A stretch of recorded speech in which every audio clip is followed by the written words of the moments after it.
Hey there, it's Brenda Meller with another LinkedIn tip for you. And this tip involves the header image size in your LinkedIn article or blog.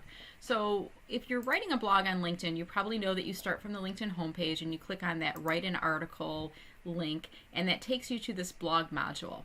Now, I'm just dealing with the header image in this video today. So if you were to click on this plus size image here, you could grab an image to drop into that blog. So let's just say I'm going to use this image that I created in Canva. I've sized it ideally for the header image size, which is 600 by 322 pixels. And then I click on open. It's going to grab it and drop it into the header image area within this article area.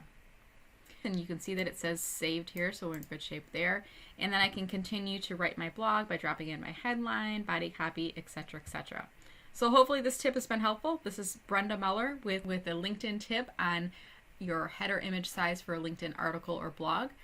I do encourage you, if you're watching this online, to give this a like and add a comment below. And if you're watching this on YouTube, please do subscribe to my channel so you get future updates like this.